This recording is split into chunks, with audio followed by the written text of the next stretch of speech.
Bom, aqui em casa a gente costuma dizer que o Natal só acaba depois do Dia de Reis, 6 de janeiro. Então, I wish you all a very Merry Christmas, né? Como diria Queen Elizabeth. Bom, hoje eu vou falar de um cântico de Natal, um conto de Natal de Charles Dickens. Eu baixei uma versão disponível em domínio público. Façam isso. E eu li o conto de Natal esse ano. O conto de Natal é a definição mais clássica dos clássicos do Italo Calvino. É um livro que toda vez que você lê, você descobre algo novo. E se você nunca leu, na verdade você já leu, porque alguém já te contou essa história. Você já viu essa história em algum lugar. E toda vez que você lê, você se encanta com o que está dito ali. Você tira algo novo para você. Bom, um conto de Natal foi escrito por Charles Dickens em um especial de Natal mesmo. Ele escreveu isso para um jornal, alguma coisa assim, alguma revista. E ficou famosíssimo. Foi a primeira de suas obras tipicamente natalinas, né? Foi um sucesso tão estrondoso que ele, dali até morrer, escreveu todo ano uma história diferente de Natal. Mas nenhuma fez tanto sucesso como um conto de Natal, porque é a história definitiva do Natal. Muitos atribuem a Charles Dickens ter criado essa instituição Natal da forma como ela é entendida hoje em dia. Das pessoas serem melhores, delas fazerem o bem ao próximo, né? Claro, essas palavras, essas pregações todas já estavam embutidas em alguns aspectos religiosos, mas Charles Dickens traduziu isso para um livro e introjetou isso na cultura global. É pop o Natal, né? Hoje em dia o Natal é pop. Então a gente tem essa história fantástica, né? E não por coincidência, simplesmente teve um episódio do Linhas Cruzadas, né, da TV Cultura com o Pondé, com a Andresa, que falou do conto de Natal. Bom, eu falo o canto e o cântico e um conto porque em inglês o livro chama-se A Christmas Carol, que é tipo um coro de Natal, né? Mas ele é traduzido para português, dependendo do autor, como um conto, um cântico, um conto, um canto. Porque ele vai... A gente poderia até traduzir como um alto de Natal. É como se... É realmente um alto de Natal. Da mesma forma como a gente tem o alto de Natal pernambucano, né, do João Cabral de Melo Neto. Inclusive, leiam Morte e Vida Severina. Esse livro vai ser um alto de Natal inglês. Bom, você já deve ter visto essa história em alguns lugares, então não vou me poupar de spoilers, né? O conto de Natal é a história clássica de uma pessoa muito sovina, miserável, avarenta, que não gosta do Natal. E aí ela tá na sua casa ali na noite do dia 23, 24 de dezembro e aparece para ela o espírito de alguém que ela conheceu, né? O fantasma de alguém que foi próximo a ela. Esse fantasma vai dizer para essa pessoa que ela tem que mudar de vida e que ela vai ser visitada por três fantasmas, três espíritos. E esses espíritos são o espírito do Natal presente, do Natal passado e do Natal futuro. No caso, Natal passado, Natal presente e Natal futuro. Esses espíritos, depois de fazer essa visita, vão modificar o coração dessa pessoa de modo que ela vai mudar e ela vai se tornar uma pessoa melhor. Você já escutou essa história? Você assistiu isso em filme da Barbie, filme da Netflix, em qualquer lugar você já escutou essa história. Mas isso foi originalmente escrito pelo Charles Dickens. E quem é o personagem principal dessa história? Bom, é o Scrooge. Em inglês, o tio Patinhas chama-se Uncle Scrooge. Então, ele é a representação da pessoa avarenta. O Scrooge é um homem muito rico que economiza em tudo. A gente começa com uma passagem dele no escritório ali no dia 24 de dezembro mesmo, parece.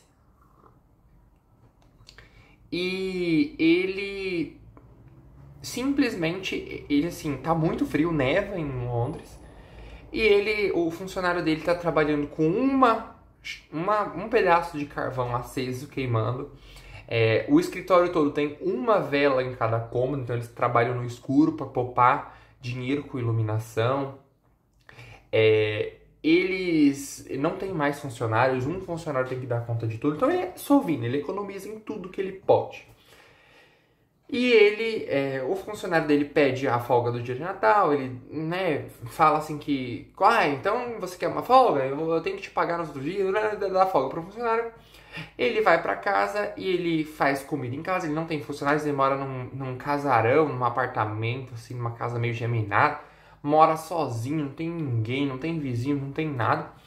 E ele vai comer e vai deitar pra jantar.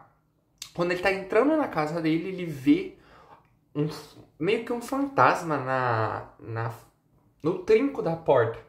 Ele não dá muita bola para aquilo, abre a porta, entra, vai fazer seu jantarzinho e aí o espírito do sócio dele vai chegar. E esse espírito, na verdade, é um fantasma, é o fantasma desse amigo dele, vai vir trazendo correntes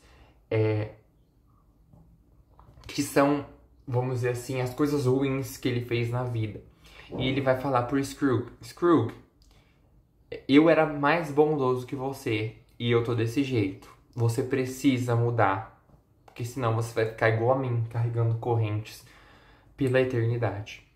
E aí o Scrooge meio que quer que ele vá embora, né? Não sei o que lá, blá, blá, blá. E aí o espírito vai falar pra ele: você vai ser visitado por 3 espíritos. O espírito do Natal passado, do presente e do futuro.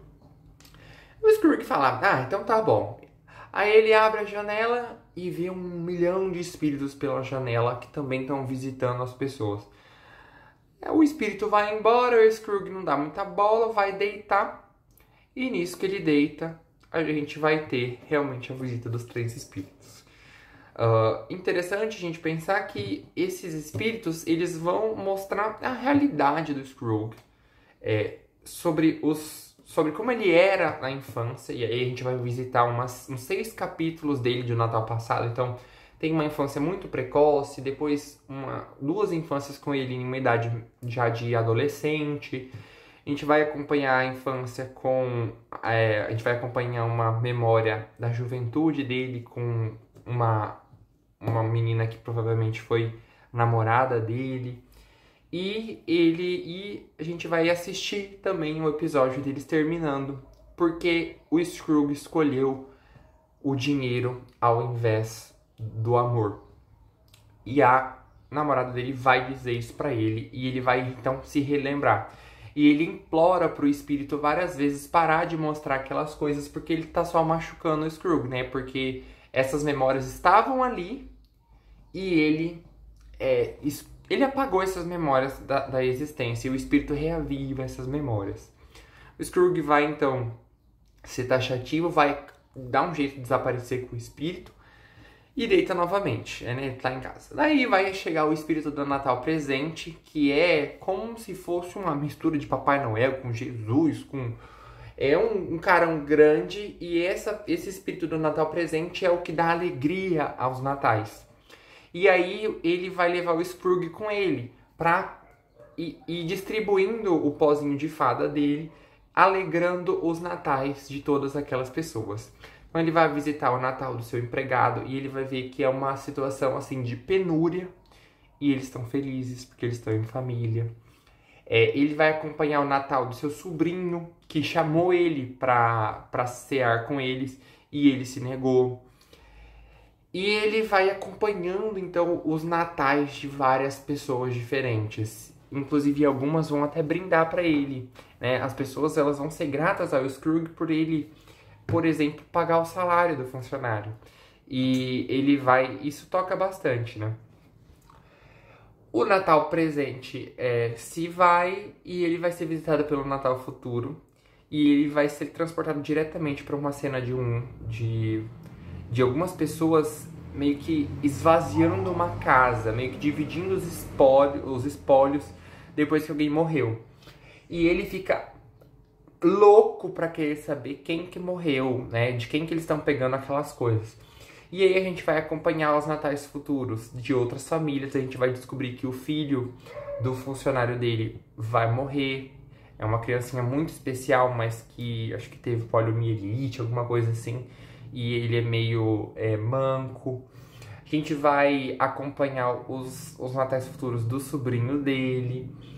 E, no fim, ele vai ser transportado para um cemitério.